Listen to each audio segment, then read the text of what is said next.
J'ai commencé avant Lehman, donc la crise financière a été provoquée par des produits structurés. Comment t'incentives un Top Gun comme ça au départ? Son sujet, c'est pas l'argent du tout, ce type de profil. Pourquoi est-ce que les grosses banques privées sont pas nos clients? On les agace un petit peu. C'est-à-dire que ce prisme que tu as pris, qui était très algo, très maths, très quant, en fait, à la fin, ça s'est un peu retourné. Je pense que le futur, ça va être d'avoir des bons managers d'agents codeurs. C'est la pire question que tu pouvais me poser. Moi, je sais. Bonjour à tous et à toutes. Aujourd'hui, on reçoit Xavier Laborde, fondateur de Silex, une société qui bouscule les codes de la gestion de fortune entre structuration financière de vol et technologie propriétaire. Bienvenue Xavier. Je vais essayer de t'introduire le mieux possible. Tu me corriges si l'intro est pas bonne. Tu as cofondé Silex en 2016 après 10 années chez Exane où tu étais l'un des principaux associés. C'est là que tu constates un paradoxe frappant. Les gérants de fortune sont confrontés à une explosion des exigences réglementaires, mais restant bloqués sur des outils obsolètes, souvent juste Excel. Donc c'est là où, à mon avis, débute ta vision sur comment tu vas disrupter le métier. Alors tu fais un pari avec Fabrice Ray, tu lances Silex avec vos fonds propres, sans lever d'argent et avec une mission limpide, créer des outils puissants mais simples qui augmentent l'humain sans le remplacer. De toute façon, on reviendra dessus pendant le podcast. On va en parler, ouais. Résultat, une boîte rentable dès l'année 1, plus d'une centaine de collaborateurs répartis entre des villes comme Paris, Genève, Londres, Zurich, Luxembourg et Monaco, et un chiffre d'affaires qui atteint 50 millions d'euros en 2025 en croissance organique. Donc dans notre jargon, on appelle ça une boîte qui est bootstrap. Et c'est cool, on en a de plus en plus d'ailleurs au podcast. Ouais. Alors si tu te veux bien, on va te présenter un peu comment est organisé le podcast. 3 moments forts. Première partie, on va parler de ton début d'aventure, donc ce qu'on appelait nous le 0 to 1, ton business model et comment tu as eu cette première vision de créer Silex. Ensuite, avec Émeric, on passera sur les 2 points de scale. Et puis, on aime bien en étape 3 parler de ton endgame et aussi ta vision de l'IA aujourd'hui, parce qu'on en parle de plus en plus dans tous les business models. Ouais, donc, la vision en tant que toi d'entrepreneur par rapport à ça est hyper intéressante. Bon, donc, merci d'être venu, Xavier. De rien, c'est un plaisir. On fait un petit heads up à celui qui t'a fait venir. Ouais, petit heads up au roi de la scalability et du 0 tout 12 000. Ouais. C'est Olivier Brohan. Olivier Brohan, merci qui est venu, bien sûr, à Mantou, un très beau podcast. Et d'ailleurs, du scale dans un métier où tout le monde le pensait inscalable. Parce que tu sais, tout le monde pense qu'il faut le faire métier du des SaaS. humains. Ouais, people business. Bon, il a pas mal grandi depuis. On le remercie, merci Olivier en tout cas. Je te propose qu'on lance le podcast avec un peu la première partie. Comment tu as commencé? Alors, c'est toujours intéressant de voir ta vision de départ, comment tu as construit ton business model et comment tu as senti que ça commençait à tracter fort. Ouais, c'est grâce à mon expérience précédente. Donc, je suis entrepreneur, mais j'ai eu un petit passé chez Exane, qui était une entreprise assez entrepreneuriale dans le sens qui donnait de l'autonomie. Et pendant 10 ans, j'ai côtoyé des clients qui sont principalement des gérants de fortune, des family office, des petites banques privées. Exane, ça faisait quoi? Ouais, tu rappelles un peu. Exane, le business model, c'est une boîte des années 90. Donc, c'est un broker, plutôt action. Donc, ils vendaient de la recherche action à des clients institutionnels et des clients banques privées. Oh, on se rappelle, ils faisaient des recherches là, sur toutes les... Donc, c'est des papiers de recherche. Papiers de recherche sur les actions en disant sous-coté, à acheter. C'était joué à Loup de Wall Street, le truc, non? Ouais, c'était un peu ça quand même. Il y avait un côté... Alors, c'était une boîte française, mais avec une culture assez méritocratique à l'anglo-saxonne. Moi, je me suis bien épanoui dans cet écosystème. Il y avait 2 choses qui m'ont marqué. Un, c'est la façon de raconter des histoires à partir de convictions défendues par des analystes. Donc, c'était vraiment un business humain. On vend des convictions d'analyse financière des êtres humains sur des entreprises, on les package sous forme de produits et on les vend à des clients qui sont des banques privées qui gèrent l'argent de gens fortunés. Donc, c'est une grande chaîne humaine et c'est une factory où on construit des produits sur la base d'idées. Donc, ça, j'ai bien aimé. Et ça, il y avait de la recherche-action. Il y avait de la recherche-action. Pour aider les sales à vendre. Donc, ça, c'était le business cœur. Dans les années 90, tu avais des brokers comme des grosses banques anglo-saxonnes, Morgan Stanley ou même UBS. Ce sont les plus gros brokers au monde. C'est de la recherche-action et pour payer cette recherche, puisque les analystes, c'est un centre de coût, tu vends des actions et c'est sur le courtage, sur l'exécution que tu te rémunères quand tu es broker. Donc, je t'apporte, c'est ce qu'on appelle des brokers high touch, c'est-à-dire je t'apporte quand même une idée, une conviction. Je te dis que c'est super d'acheter du Amazon en ce moment. Tu me dis OK. Et donc, je te vends les actions et là-dessus, je prends du courtage. Ça, c'est le modèle de brokerage des années 90. Et tu avais des produits structurés à l'époque ou pas? Et alors, dans le groupe, tu avais... donc ça, c'est le core business de la franchise Exane BNP Paribas, qui a toujours été la marque liée à BNP, qui est finalement racheté Exane. C'est là où c'est comme ça que ça s'est terminé. Alors moi, je suis parti avant. T'étais tout au début, toi? Moi, j'étais là assez tôt et je suis parti avant la fin. Et ça, on va en reparler. T'as fait les bonnes années. Alors, ça aurait pu être encore mieux si j'avais 10 ans de moins. Mais voilà. Et donc, il y avait des produits structurés, il y avait de l'asset management. Donc, il y avait 2 autres métiers qui étaient très rentables, la gestion d'actifs traditionnels et les produits structurés. C'est quoi un produit structuré pour les... Pour les novices, les produits structurés sont des produits qui sont... Donc, on est dans la finance.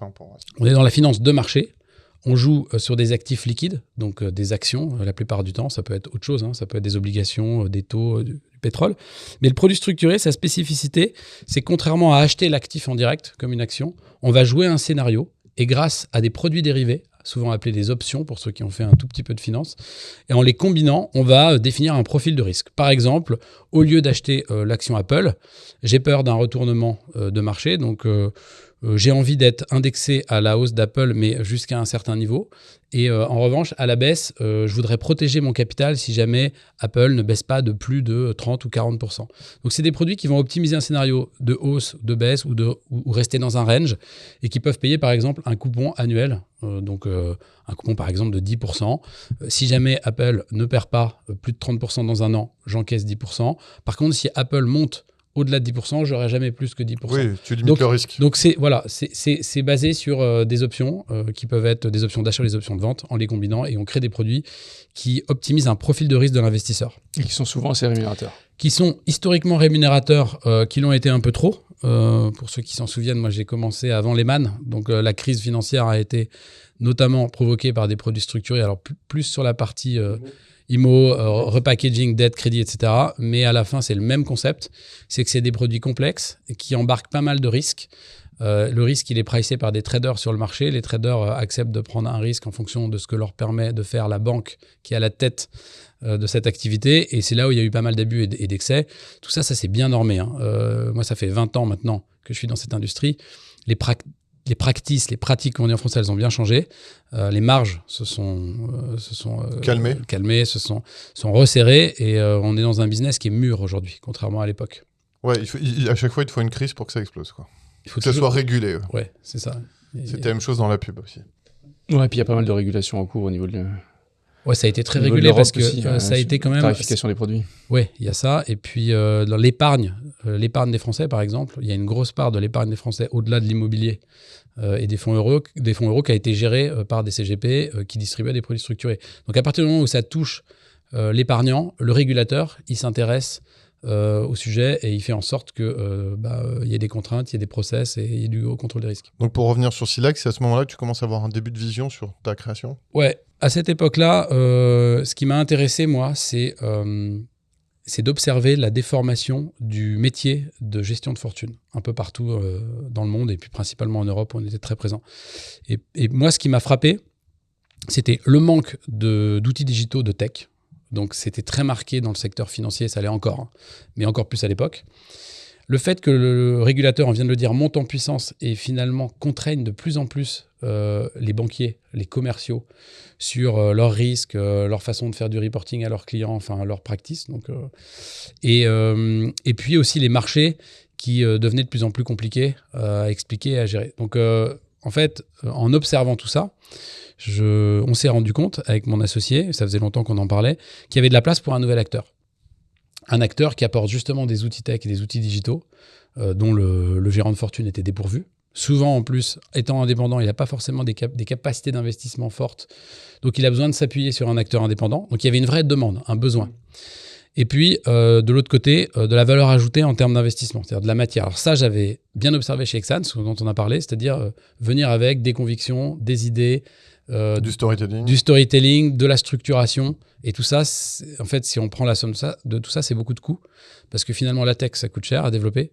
La recherche, ça coûte cher. L'ingénierie, ça coûte cher. Et donc, le business model, c'était de réussir à avoir suffisamment rapidement des clients et des bons commerciaux pour embrayer avec de la profitabilité rapidement, quoi. Donc justement, je sais pas, tu allais dire peut-être le début, comment tu finances ça d'ailleurs. Peut-être juste avant sur la structure du marché pour que nos auditeurs comprennent bien, parce qu'en fait tu peux avoir soit des indépendants qui vont, des CGP qui vont t'aider à placer ton argent, soit c'est des banques. Ouais. Et en fait ce que tu dis, cabinets, Alors, nous, notre soit tu dis les petits indépendants, ils avaient pas ou peu d'outils, et les banques, elles avaient des vieux outils très legacy, Ouais, très voilà. Donc c'est exactement ça. Alors nous, on a commencé par les petits. D'accord. On s'est plutôt adressé au départ sur des indépendants.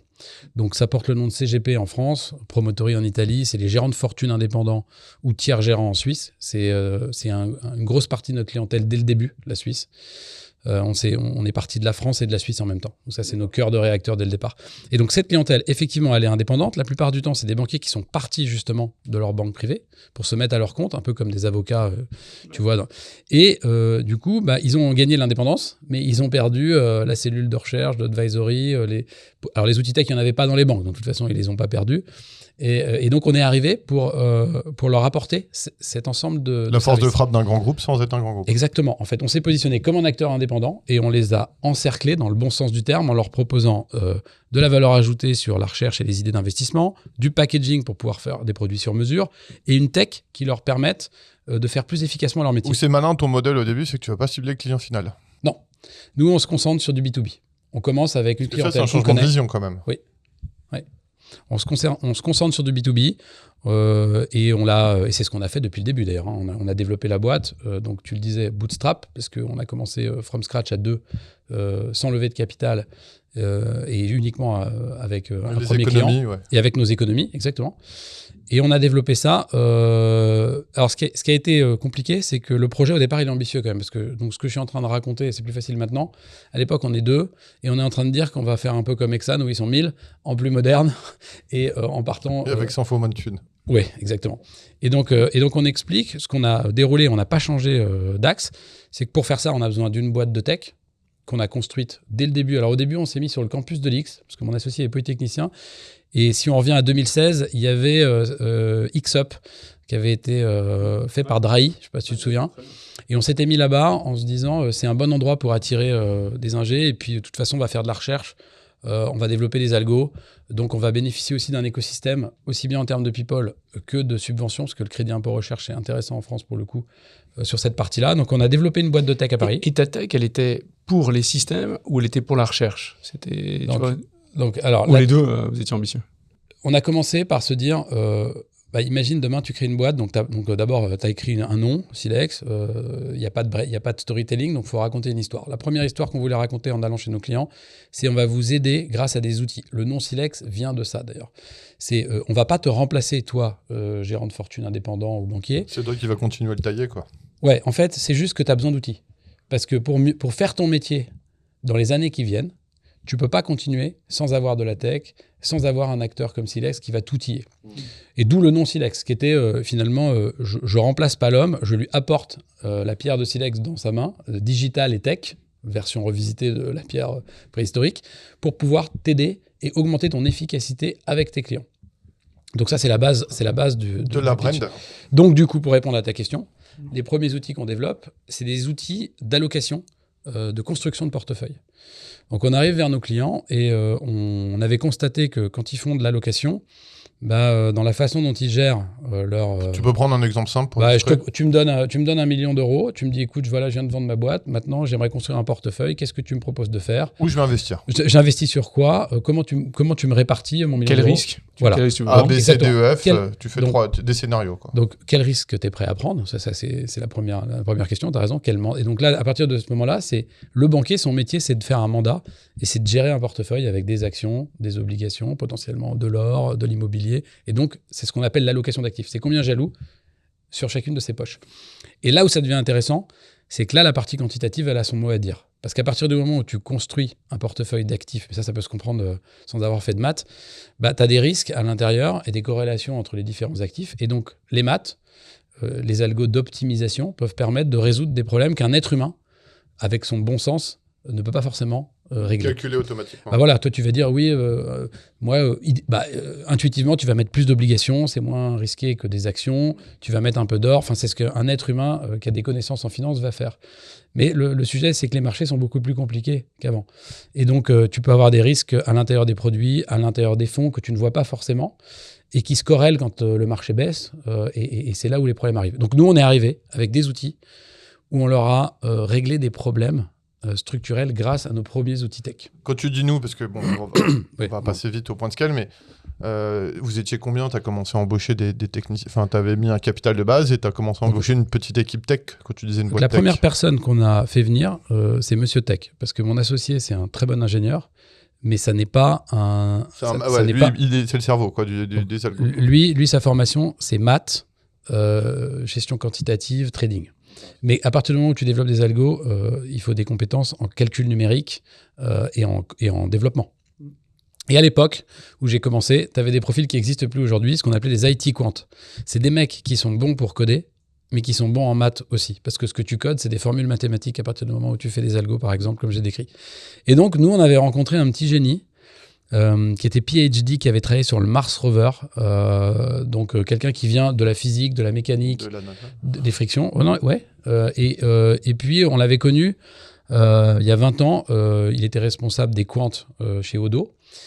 Et il s'est barré ensuite pour travailler sur l'opéra, comment t'appelles ça, le virtual headset, réalité virtuelle de l'opéra de Dortmund pour représenter en 3D des opéras dans un casque de réalité virtuelle. Ouais. Donc, tu vois, un gros nerd. Énorme. Et sauf qu'il avait des très bonnes connaissances sur tous les sujets donc on l'a fait. On l'a fait venir. Il nous a rejoints pour développer cette partie tech. Et puis après... Question juste comme ça, tu n'es pas obligé de le dire, mais comment tu incentives un Top Gun comme ça au départ? Son sujet, c'est pas l'argent du tout, ce type de profil. C'est la mission, c'est la vision et c'est la réflexion. Okay. Lui, il est habité par résoudre des problèmes et faire avancer le... Toujours chez toi? Non. Et peut-être, justement, on peut peut-être en venir à ce premier point de scale justement que j'avais envie de creuser, parce qu'en échangeant ensemble, on s'est dit qu'à un moment, trop de tech tue la tech. C'est-à-dire que ce prisme que tu as pris, qui était très algo, très maths, très quant, en fait, à la fin, ça s'est un peu retourné. C'est-à-dire qu'en gros, vous m'avez monté quelque chose de très technique, très complexe, et le besoin client, il n'est pas tout à fait là. Et c'est intéressant de revenir sur cette période, parce que ça paraît du très bon sens de dire que tu veux justement te différencier, apporter un énorme produit technique, et qu'en fait, la réalité est peut-être entre les deux. J'aimerais bien qu'on creuse ça. Ça marche dès le départ, en tout cas, on se dit l'histoire. Au début, on est parti sur cette logique très ingénieur français. On va développer des algos hyper high level. Ça a fonctionné puisque donc, il s'appelle Franck. Franck est venu, on a eu un ou deux autres cousins geeks qui ont rejoint l'équipe et on a commencé à développer ces algos. Et chemin faisant, et ça a duré pendant 1 an et demi, ça nous a quand même permis de poser notre discours, d'expliquer à nos clients ce qu'on voulait faire. Donc tu vois, le storytelling dont je parlais. Il y a crédibilité quand même. Hein. La crédibilité aussi, parce que tu te rends compte que c'est une boîte où finalement tu commences à avoir des people qui ont des backgrounds et des expériences solides. Donc ça, c'est crédibilisant dans un projet entrepreneurial au début. On embarque des clients. Mais très rapidement, on s'est rendu compte que les besoins de nos clients étaient quand même assez loin de ce qu'on était en train de produire. Je prends l'exemple du Rafale. C'est exactement la même chose. On critique souvent le Rafale parce que c'était le meilleur avion de chasse au monde créé par les meilleurs ingés français, sauf que très compliqué à vendre parce que très technique. Ouais. Donc nous, on a construit un produit super high level, plutôt destiné à une clientèle, je pense, proche de l'instit ou du hedge fund. Et en fait, on s'est rendu compte que nos clients, en termes de besoins, ils étaient très contents ils étaient impressionnés par notre produit, mais si tu veux, pour scaler, pour accélérer, c'était... Comment tu t'en rends compte, ça, en fait, de cet écart qui naît entre les besoins clients et la tech? Et parce que c'est un problème très courant, en fait. Hein. Souvent, on a le défaut français d'être très ingé, etc. Et je suis bien placé pour le savoir. Mais tu veux développer des trucs très techniques et en fait, tu t'aperçois que la réalité du marché, elle est pas forcément là. Ouais. Et tu as plein d'ingénieurs qui essaient de vendre des produits faits par des ingénieurs pour des ingénieurs et qui marchent pas trop sur le marché. C'est là, il faut avoir un commercial dans l'équipe. Ouais, il faut avoir un commercial dans l'équipe. Je sais pas. Moi, j'adore le marketing, la marque. Donc, quand on a développé les premiers outils, moi, j'avais dit à Franck, fais quand même une expérience utilisateur visuellement attractive. Donc, l'idée au début, c'était que nos clients puissent se servir de Spark. C'est le nom de cette plateforme qui porte le même nom depuis le début. Et on s'est rendu compte assez rapidement qu'il n'arrivait pas, parce que c'était complexe l'algo à manœuvrer, parce qu'en fait, un algo d'optimisation, ça plante si tu renseignes pas bien les inputs. Et donc, un peu trop ceinture noire, quoi. Ouais, et en fait, ils avaient besoin d'un copilote. ils ne pouvaient pas piloter sans Silex. Donc ça, les 2 premières années, c'est quand même intéressant parce que du coup, ils ont besoin de Silex en permanence. Donc, Sauf que tu n'arrives pas à scaler. Ouais. Parce qu'en fait, en permanence, tu te retrouves avec des bugs. Le produit, il plante quand même une fois de temps en temps. Et tu te mets à faire du sur-mesure. Et donc, tu perds du temps et tu n'arrives pas à scaler. Donc, il y a un moment où il faut dire, en fait, on n'apprend pas la bonne direction. On est en train de faire un produit complexe. En plus, on ne le vend pas, puisque dans notre business model, on n'est pas un SaaS, donc on n'est pas en train... C'est un centre de coûts. Et ça ne nous crée pas du grip commercial. On n'ouvre pas de clients grâce à ça et on n'arrive pas à scaler. Donc là, le constat, il est terrain. En fait, c'est les remontées des clients qui nous ont fait pivoter. En fait, on a un client, on a toujours un premier client dans n'importe quel business qui nous aide. Là, on en a un qui nous a bien aidé puisqu'il a investi même au capital de Silex au début. Bien, lui en a pris. Ouais. Et il nous a aidé parce que quand on a développé cette tech, il nous a dit non mais attends, là en fait ça marche pas, ça sert à rien. Et donc en écoutant les remarques et les besoins de nos clients, on a fait pivoter le modèle en allant sur une interface beaucoup plus Mais là, digitale. comment tu prends la décision? C'est-à-dire que bon, tu as été remonté, etc. Tu dis, bon, en fait, on est parti dans la mauvaise direction, mais tu as quand même un CTO qui est très tech et que tu vas pas changer, enfin, qui a un ADN de Quant. Et toi, finalement, tu arrives et tu te dis, ce qu'il faut, c'est que j'ai une plateforme qui soit plus UX, j'imagine, plus tournée vers le client, mais que je garde quand même. Comment tu décides hein, qu'est-ce que je garde pas et c'est quoi ma priorité? En fait, d'abord, tu te rends compte, c'est ta vision terrain et c'est ta vision business, donc tu te rends compte que tu vas pas dans la bonne direction et qu'il faut changer. Ça, c'est la décision du CEO. Le sujet, c'est comment tu l'implémentes. Une fois que tu as. Donc, tu essayes de faire en sorte, avec la personne qui est là, d'y arriver, mais à l'impossible une tenue, tu te rends compte que ça a une limite. Ensuite, en termes de développement d'équipe, parce qu'une équipe de tech, pour faire ce dont je parle, il faut plus que 2 ou 3 personnes. Donc, il faut aussi un manager. Il faut une personne qui soit capable d'embarquer un web designer, des personnes qui... Tu montes une vraie team, là. Et donc, tu dois produit, du coup, forcément. Donc, la chance qu'on avait, c'est qu'on avait embauché suffisamment de commerciaux et on faisait déjà suffisamment de revenus pour prendre un risque financier. C'est-à-dire investir en disant on va investir sur cette équipe, notre vision c'est ça. Et donc là c'est passé par avoir le courage de dire au CTO que c'est plus la bonne personne et de trouver un nouveau. Et c'est ce qui s'est passé. Et on a pivoté grâce à un nouveau CTO qui lui avait cette approche, avait déjà une expérience proche de ce qu'on voulait faire. Et sans lui, je pense que ça aurait été très compliqué de bâtir la tech qu'on a aujourd'hui et de construire l'équipe qu'on a. C'était quoi sa vision? C'est quoi sa différence entre le premier et le second? Enfin, moi j'ai une idée, mais... Alors, c'est un bon ingé, mais c'est pas quelqu'un qui vient de la recherche. Ouais, c'est ça. C'est pas un chercheur. Moi, mon premier CTO, c'est un chercheur. C'est un docteur, quoi. C'est un gros codeur. Le premier, c'est un docteur. C'est vraiment le professeur. PhD, quoi. Le second, c'est le mec de produit. Le second, c'est un ingé tech produit. Exactement. Et avec un vernis marketing. C'est-à-dire que c'est quelqu'un qui écoute le client, le comprend et aime bien quand même... il y en a un, il va te faire Bloomberg à l'autre Conto, quoi. Et du coup, peut-être dans la relation que tu as avec lui, ça devient quoi? Ça devient un light founder? Ça, c'est quelqu'un qui a un rôle clé quand même dans la boîte. Pour moi, il fait partie du top 5, il est au Comex. Oui, c'est un light founder, totalement. Ouais. Parce que le deuxième point que j'avais envie de creuser avec toi, c'est du coup cette culture, et on avait eu Hiroko qui nous avait dit, en fait, c'est la culture jean basket et costard de l'autre. Pas facile, commerciaux, et là, tu as un produit qui, du coup, prend beaucoup de place aussi. Et comment tu gères ça? Et j'imagine que cette nouvelle personne, là, il a eu un rôle clé à rééquilibrer, en fait, l'organisation. Alors, comment tu arrives à gérer le gap culturel? Ça, il y a plusieurs éléments de réponse. D'abord, la vision du management. Il faut que tout le monde soit aligné sur le projet. Le projet, c'est la transformation du wealth management, ou accompagner la transformation du wealth management en Europe. C'est un projet qui est quand même excitant. Donc là-dedans... tu as des techos qui ont envie d'en découdre, et tu as cité quelques boîtes, il y a de la place. Que tu n'avais pas trop dans ce métier-là historiquement? Non, c'est vrai. Bon, pas du tout. Non, parce qu'ils voyaient la finance comme quelque chose d'assez pénible humainement. Ouais, ce que dit Émeric, comme costard-cravate et Léo Bercy au pied, quoi. Ouais, et puis pas du tout les mêmes centres d'intérêt. Quand tu prends un vendeur de salle de marché versus quelqu'un qui fait du développement à IT. Bon, donc il y a la vision quand même, on partage la même vision. Ça, c'est un point important. Et ensuite... il faut trouver quand même des points communs sur l'approche client. C'est-à-dire le point qui a réuni la tech et la culture financière, c'est le fait d'aider nos clients. Le contact avec les clients. Donc il faut absolument que ta tech, elle voit le besoin client. Si elle reste dans son univers tech et qu'elle travaille en laboratoire fermé, en circuit fermé, c'est fini. Et ça, on a dû lutter d'année en année pour construire une culture tech Silex. C'est pas la même culture tech qu'une Comment boîte. tu t'y es pris? Ouais, Alors, c'est-à-dire que tes d'abord- gants de la tech, tu les mets en contact avec des clients? Non, comment tu fais? Je sais pas, il y a un manifesto, il y a quoi? Exactement. Tu vas faire des réunions en permanence entre la tech et les commerciaux avec des business analystes entre les deux pour s'assurer que des chefs de projet, que tu as un lien entre le projet, la demande et en permanence. Tu as aussi dans la culture de Silex, on fait beaucoup d'événements et de intra-groupe. Donc, on réunit toute la boîte plusieurs fois par an et on crée une culture commune. C'est pas parce que tu es obligé de mettre un costard pour aller voir des clients que le week-end, tu n'es pas dans une basket et que tu n'es pas cool. En fait, humainement, il y a eu des relations qui se sont créées entre des commerciaux et des personnes de la tech. Donc, tu as une mayonnaise humaine, et moi, c'est ce que je trouve passionnant dans notre métier. Et c'est là où toi, en tant que manager, tu dois exprimer tes qualités, c'est réussir à créer du lien humain entre les deux, et pas les opposer en permanence. Et ça, je pense que ça nous a mis plusieurs années, mais aujourd'hui, ça se passe très, très bien. Même déjà le partage des locaux. On a commencé à Paris. Aujourd'hui, toute la tech est en Suisse. Donc, on a fait un chiffre total en 6 ans. Et travaille dans le même building que les commerciaux, les ingénieurs, la recherche. Des bureaux qui font plus start-up que banque. Ouais.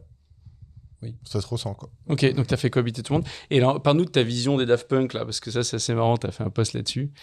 Tu veux être les Daft Punk de la finance. Je trouve ça assez marrant. En fait, c'est cette vision. En fait, c'est ça que tu as réussi à faire partager à tes deux typologies d'équipes, quoi. Ouais, c'est Mi-Homme, Mi-Machine. Ouais, Mi-Homme, Mi-Machine. C'est le bouquin d'Anna Frey, Hello World, qui est pas mal à lire. C'est dire finalement, les algos, c'est indispensable. La tech, c'est indispensable aujourd'hui. Enfin, j'apprends rien à personne sur le podcast. Par contre, réussir à copiloter des outils tech avec des humains, ça, c'est compliqué. Trouver un bon équilibre entre les deux. Le sujet dont on a parlé tout à l'heure, c'est finalement les outils tech, il faut les piloter. Donc, le pilote, c'est un gérant, un ingé, éventuellement même un gérant de fortune qui utilise l'outil. Mais nous, on n'a pas créé un système fermé comme certains robots advisors où finalement, c'est un algo quantitatif qui produit une allocation, une décision de gestion et qui l'implémente sans facteur humain. Ça, nous, on n'y a jamais cru depuis le début. Ouais, tu as toujours, comme dans un avion, 2 lignes, quoi. Tu as un cockpit ultra automatisé, mais c'est lui qui pilote à la fin, quand même. Exact. Tu dois pouvoir désactiver le pilotage automatique et reprendre les manettes. Tu vois qu'il y a un problème que en fait, l'algo n'a pas pu détecter.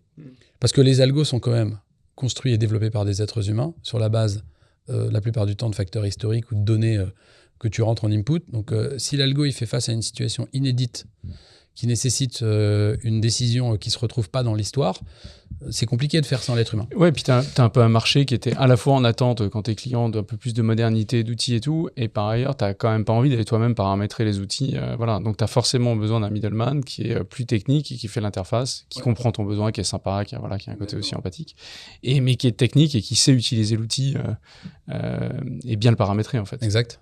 Et regardez comme ça va. Ouais. Et puis, tu as un autre facteur, c'est notre clientèle, c'est des gérants de fortune, donc ils gèrent le patrimoine. Et c'est un peu comme le médecin de campagne. Tu confies ton patrimoine à un être humain. Est-ce que tu le confies... Alors, je parle des patrimoines assez élevés, parce que notre clientèle, elle gère quand même plutôt des gens fortunés. Est-ce que tu vas confier à une machine 80% des proceeds de la vente de ta boîte ou de ton héritage? C'est pas mais certain. ça, c'est du bon sens, en fait, ce que tu dis. Ouais. Des fois, souvent, les gens qui font de la tech perdent ce bon sens. Parce qu'ils sont convaincus que leur tech, elle est incraquable et que de toute façon, elle est beaucoup plus puissante que l'être humain. Dans la médecine, tu as souvent ça. Les mecs qui sont complètement hors sol par rapport à la réalité du terrain, quoi. Peut-être c'est aussi le moment de poser une question, parce que tu étais en train d'en parler à l'instant. C'est quoi ta vision de l'IA dans ton métier ? Alors ça, c'est l'utilisation très concrète. C'est pas une petite question parce que un business case, tu peux parler en business case. Ouais, bon, déjà la façon dont on l'utilise. L'IA aujourd'hui, c'est très utilisé. On parlait de la recherche tout à l'heure. Je te disais 140 à 150 analystes chez Exxon. Alors déjà, quand on a créé la boîte, on avait déjà une vision avant que l'IA explose avec ce nom IA, parce qu'avant c'était big data, machine learning. Bon, après c'est des concepts. Mais très tôt, on s'est dit qu'on pouvait faire avec 10 analystes ce qu'on faisait à l'époque avec 140. La capacité à compiler de la donnée, l'exploiter différemment.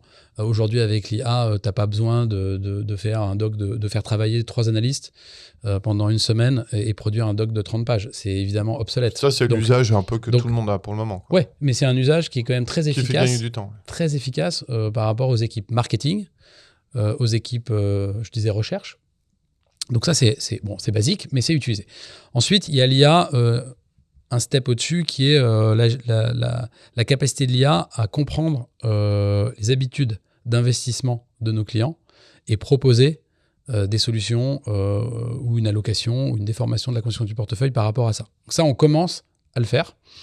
On a commencé notamment sur Spark, puisque dans Spark, toi, tes clients demain de Silex, tu as un accès à Spark dans lequel tu as l'ensemble de tes produits, ton portefeuille, du coup tes habitudes d'investissement.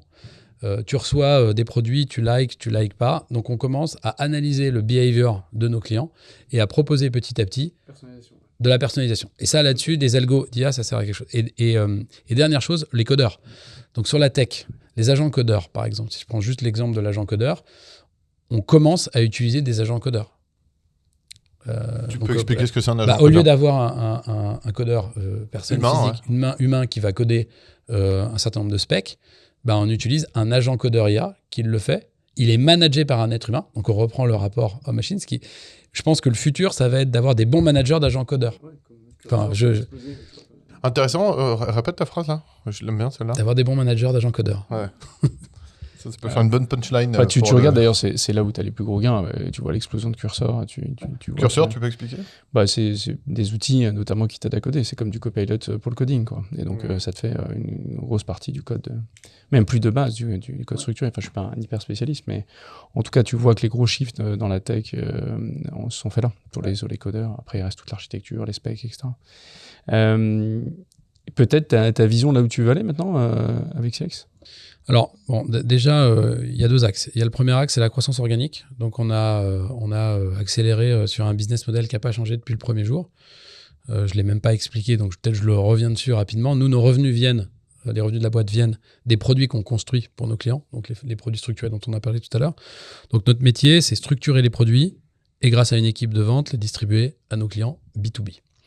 Ça, c'est une grosse partie de nos revenus. Et à côté de ça, on a des solutions gérées. Donc, quand je dis solutions gérées, c'est de type fonds. Donc, ce n'est pas un produit structuré. C'est packagé sous forme d'une enveloppe qui est gérée. Ça peut être un portefeuille d'actions, d'obligations. Et là-dessus, le modèle économique, c'est des management fees et des performance fees. En tout cas, tu n'es pas une boîte SaaS. Pas du tout. Comme quoi, on peut scaler, parce qu'on en parle souvent, sans faire du SaaS. Oui, on ne fait pas du tout SaaS. On s'est posé la question chaque année. Ouais. Chaque année, on se repose la question. Mais ça marche bien comme ça. Est-ce qu'on vend notre tech ? Et on a toujours eu peur. Ce n'est pas notre métier de base. Tu sais, quand tu t'éloignes de ton éducation première, tu prends des risques de te planter. C'est consommateur, parce qu'on parlait de la tech pour la tech. Quand tu commences à faire du sur-mesure et que tu vends du SaaS, tu peux te créer une surface de code et une explosion de tes coûts. Donc, on a quand même été attentif à ça. C'est 20% de nos effectifs aujourd'hui, la tech. Donc, c'est quand même beaucoup. Et c'est un centre de coûts, comme l'était la recherche dans le broker des années 90. Là, tu restes rentable, voire plus rentable, parce que du coup, tu as quand même les efficiences de la tech et voilà, tu as ta croissance. Donc, exact. Et notre modèle économique, c'est tu es client, tu es partenaire, on va t'aider à améliorer notre tech avec toi, on te la fournit à titre gracieux et on fait des produits ensemble. Je résume, basiquement. Et ça, c'est notre business model. Donc, sur ce business model-là, les enjeux en termes de stratégie de croissance, et c'est dans la continuité de ce qu'on a fait, c'est des nouvelles zones géographiques. Donc, on est parti de la Suisse et de la France. On a bien grandi sur l'Amérique latine, sur l'Asie, maintenant sur le Middle East. Donc, c'est ouvrir des nouvelles régions. Et donc, c'est développer des nouveaux bureaux sur des nouvelles zones géographiques avec des nouveaux commerciaux. Donc, augmenter le volume de clients et donc le chiffre d'affaires. Et en segment client, on est très spécialisé historiquement sur la gestion de fortune, je l'ai dit, mais on a plutôt quand même... indépendant toujours ? Oui, plutôt indépendant. On a quelques petites banques privées. Alors, le peut-être petit corner parenthèse sur les banques privées, parce que je n'ai pas répondu à ta question que tu as posée tout à l'heure. Pourquoi est-ce que les grosses banques privées ne sont pas nos clients ? On les agace un petit peu. Dans le sens, on sait se faire... Une grosse banque privée va dire, on sait faire ce que sait faire Silex, on sait faire des produits structurés, on sait faire des fonds, on a des moyens d'investir sur la tech. C'est de l'ego, là. Non, mais ouais, alors je pense que c'est pas complètement faux. Une grosse banque privée de rang 1 type UBS, ils sont équipés. Ils sont équipés. Après, c'est moins vrai dans les banques privées de taille moyenne et petite. Et c'est justement eux qui vont être un autre segment de clients qu'on développe de plus en plus. C'est les banques privées qui se disent, avec Silex, on peut bénéficier de leur tech, faire du white labeling, gérer des stratégies ensemble, etc. Et ça, c'est un bon type de partenariat. Et enfin, il y a les instits et les trésoriers d'entreprise, donc les instituts et les corpos. On a commencé à développer ça il y a 4 ans et c'est en très forte croissance. Donc la croissance, c'est segment client et zone géographique, scaling à partir de notre tech et à partir de notre usine factory, c'est augmenter le nombre de commerciaux dans ces différentes zones et segments. Ça, c'est accélérer la croissance en organique. Avant que je fasse Très la conclusion, tu te présentes comment? Alors, tu es une entreprise tech ou tu es un fonds? Comment tu qualifierais ton métier? C'est la pire question que tu pouvais me poser. Ouais, je sais. C'est pour ça que je la pose à la fin. Alors, je peux te la faire en mode on est une scale-up finance et tech. Non, t'es les Daft Punk de la finance. Voilà, je peux te la faire. J'ai pas envie de répondre à la question. Ou Ou sinon, sinon, un modèle on a un modèle hybride. En fait, on a un modèle hybride et quand on nous demande c'est qui votre concurrent direct, j'ai vraiment, et c'est sincère, du mal à répondre. Parce que sur certains segments, on va avoir des concurrents faciles à identifier, type l'intermédiation de produits structurés, les brokers structurés. Mais un animal qui a développé de la tech avec une vision B2B qui peut devenir du B2C, on va en parler dans une seconde, et qui a aussi une activité gestion d'actifs, solutions gérées, il n'y en a pas tant que ça, finalement. Donc, voilà, on est une structure hybride dans laquelle on fait du conseil en produits structurés et des solutions de gestion sur mesure avec un gros apport tech. Voilà, mais c'est un peu long à prononcer. C'est très clair. Non, mais ça, en tout cas, ça fonctionne.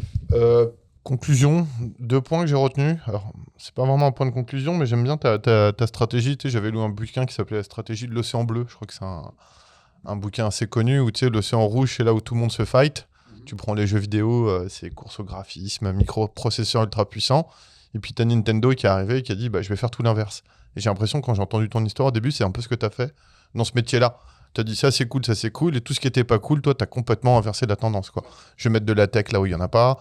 Je vais faire de la brain là où c'est chiant à mourir. Exact. Enfin, alors ça, c'est un point super important, la brain. Oui. Ouais, on n'en a pas beaucoup parlé, mais ça sent. Mais oui, voilà, j'investis où la plupart des gens n'aiment pas investir en finance. Ouais, c'est-à-dire que tu as pris de contre-pied, Oui. si je dois le dire différemment. Et puis j'aime bien la vision tech dont on ne parle pas souvent ici, mais cette vision qui est de dire finalement c'est l'humain qui a le bouton à la fin. Et que la tech, c'est pas magique non plus. On en parle beaucoup en ce moment dans la presse, mais c'est comme, je fais l'analogie que j'ai fait avec un cockpit d'avion. À la fin, s'il y a quelqu'un qui doit reprendre le manche, t'es bien content qu'il soit là, quoi. 2 petites questions pour toi. Comment tu te détoxes, tu progresses, etc. Et puis évidemment, qui tu peux nous recommander pour le prochain podcast et qui tu peux pouvoir nous envoyer les 06. Évidemment. Bien sûr. J'ai des idées. Ouais. Sur la partie détox, j'ai une forte discipline personnelle. Donc, je fais énormément de sport. Donc, le sport reste quand même... T'as quoi comme dans l'attirail? Dans l'attirail du sport? Bon, alors, le ski alpin, depuis toujours, et habitant en Suisse. Non, plutôt Val d'Isère, moi. Ouais, sportif. Donc, le ski alpin avec mes garçons qui font ça à haut niveau. La voile, depuis toujours. Donc, lac, montagne, ça tombe bien, j'habite pas loin. Et puis aussi des sports nautiques, du wakesurf, du wakeboard, de la course à pied. Et puis pas mal de renforcement musculaire parce qu'on devient vieux après 45 ans. Donc, il faut faire attention à ne pas se faire mal au tendon. T'as bien raison. Et voilà. Et donc, c'est principalement ça, ma discipline. La nutrition aussi. C'est marrant, mais j'en parle beaucoup dans ma boîte. De l'alcool, si, du bon vin rouge, sans problème. Mais éviter de se coucher trop tard avec de l'alcool fort, c'est mieux. Se réveiller assez tôt, bien dormir, je pense, le sommeil. Alors, moi, le sommeil, c'est la clé. C'est quoi ton cycle, toi, par exemple? Moi, j'ai besoin de 6 heures de sommeil. Et la plupart du temps, je me couche à 10h30 et je me lève à 5h30. Tu vois, donc, je fais 6-7 heures. Ça me va bien et je suis au top. Et je commence ma journée par 1h30 de sport. Et là, tout va très bien. Et après, j'ai exactement le même rythme. Ouais. Mais c'est pas ce que je faisais il y a 10 ans. Ouais. Avant, t'étais minuit. Bon, puis je me remettais mieux le lendemain aussi. Donc voilà, c'est ça principalement. Tu veux que je te recommande des Ah bah oui, forcément. Ouais. Alors un homme, une femme. On va faire les deux. Très bien. On va commencer par la femme. Moi, je te recommanderais bien une entrepreneuse que je trouve très dynamique et successful, Aura Bekassis, de chez Acme. Donc ça, avec plaisir, pour aller la contacter. Et puis, un super entrepreneur qui en est pas à sa première expérience, Paul-Antoine Bria, qui a cofondé Yellow Corner et qui développe aujourd'hui Iris un peu partout dans le monde. Pareil, on en voit beaucoup. Ouais. Et en termes de storytelling, tu vas... Ouais, puis le magasin, c'est sympa, c'est plus original. Écoute, avec grand plaisir. Et un grand merci d'être venu. Merci à vous. Bravo. À bientôt.